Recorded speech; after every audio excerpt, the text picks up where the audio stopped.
টি-20 বিশ্বকাপ 2026 থেকে যদি বাংলাদেশকে বাদ দেয়া হয় তাহলে পাকিস্তানও এবারের বিশ্বকাপ বয়কট করবে। টি-20 বিশ্বকাপ 2026-এ পাকিস্তানও অংশগ্রহণ করবে না। যদিও এটা অফিসিয়াল কোনো নিউজ না, মানে পিসিবি বা পাকিস্তান ক্রিকেট বোর্ড অফিসিয়াল এটা জানায় নাই। এই নিউজটা পাওয়া গেছে পাকিস্তানি মিডিয়া থেকে, এবং পাকিস্তানি মিডিয়াও আসলে অনেকটা ইন্ডিয়ান মিডিয়ার মতোই। সো তারা দুজনে আসলে প্রচুর ফেক নিউজ স্প্রেড করে। সো পাকিস্তানি মিডিয়াকেও আসলে খুব একটা বিশ্বাস করার কিছু নাই।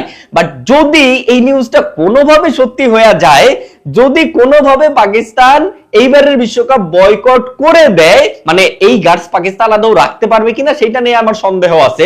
যতই পাকিস্তান একসময় বাংলাদেশের অংশ থাকুক, বাট বাংলাদেশ যেই গার্ডসটা দেখাইছে, বাংলাদেশ যেই সাহসটা দেখাইছে, এতটুকু সাহস বা এতটুকু গার্ডস পাকিস্তান আদৌ দেখাইতে পারবে কিনা সেটা নিয়ে আমার সন্দেহ আছে। বাট যদি পাকিস্তান এটা করতে পারে ভাই, তাইলে মজাই হয়ে যাবে। মানে পাকিস্তানি মিডিয়া মারফত যেটা জানা গেছে যে তারা বলছে টি-20 বিশ্বকাপ, মানে বাংলাদেশ তো অলরেডি বলে দিছে, বাংলাদেশ তাদের ফাইনাল স্টেটমেন্ট দিয়ে দিছে যে টি-20 বিশ্বকাপের ম্যাচগুলো তারা খেলতে ভারতে যাবে না। যদি ভারত থেকে ম্যাচগুলো সরিয়ে শ্রীলঙ্কায় দেয়া হয় তাহলেই একমাত্র বাংলাদেশ এবারের বিশ্বকাপে অংশগ্রহণ করবে। যদি না দেয়া হয় তাহলে এইবারের বিশ্বকাপে বাংলাদেশ অংশগ্রহণই করবে না।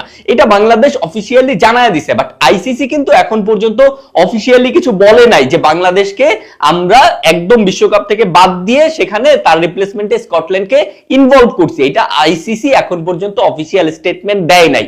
পাকিস্তানি মিডিয়া বলতেছে যেই দিন বা যখন আইসিসি অফিসিয়ালি এটা বলবে যে আমরা আমাদের সিদ্ধান্তে অনর, আমরা ডিসাইড করছি যে বাংলাদেশকে এবারের বিশ্বকাপ থেকে বাদ দিয়ে তার পরিবর্তে স্কটল্যান্ডকে অন্তর্ভুক্ত করছি, এইটা যেই সময় আইসিসি অফিসিয়ালি অ্যানাউন্স করবে তখন নাকি পিসিবি বা পাকিস্তানি ক্রিকেট বোর্ডও এই বিশ্বকাপ বয়কট করবে। মানে টি-20 বিশ্বকাপ 2026-এ তখন পাকিস্তানও আর খেলবে না।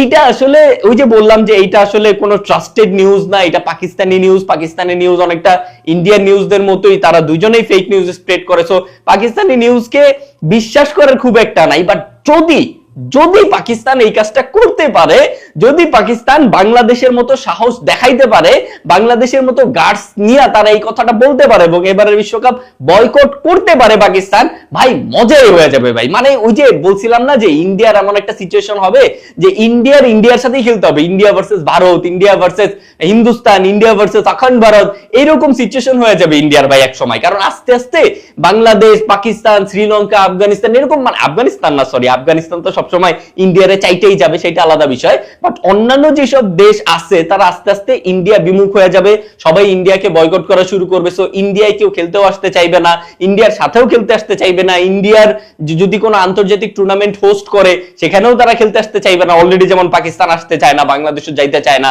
এরকম আস্তে আস্তে সব দেশই আসলে, সব ক্রিকেট নেশন গুলাই আসলে ইন্ডিয়া বিমুখ হয়ে যাবে। সো একটা সময় ইন্ডিয়ায় আর কেউ খেলতে আসতে চাইবে না। সো ইন্ডিয়া একরকম এক ঘরে হয়ে যাবে বলেই আমার ধারণা।